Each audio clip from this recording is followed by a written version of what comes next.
Hello mga buddy, support to this video, ipapakita ko sa inyo yung helmet at intercom na gagamitin natin ngayong parating nating Albay Loop. So binigyan tayo ni Blade Auto Center ng Hyro helmet, kulay black.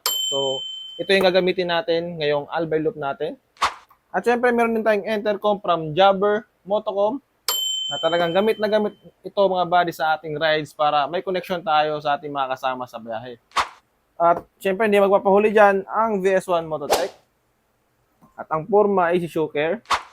At syempre, meron yan. Dito na na-receive na rin natin ang ating best na gagamitin sa ating biyahe. Papakita ko sa inyo sa susunod nating video ang paglagay natin dito sa ating intercom, dito sa ating helmet. So ayun mga buddy, magkita-kita tayo sa Albay Loop. Let's go! Nalala ko dati.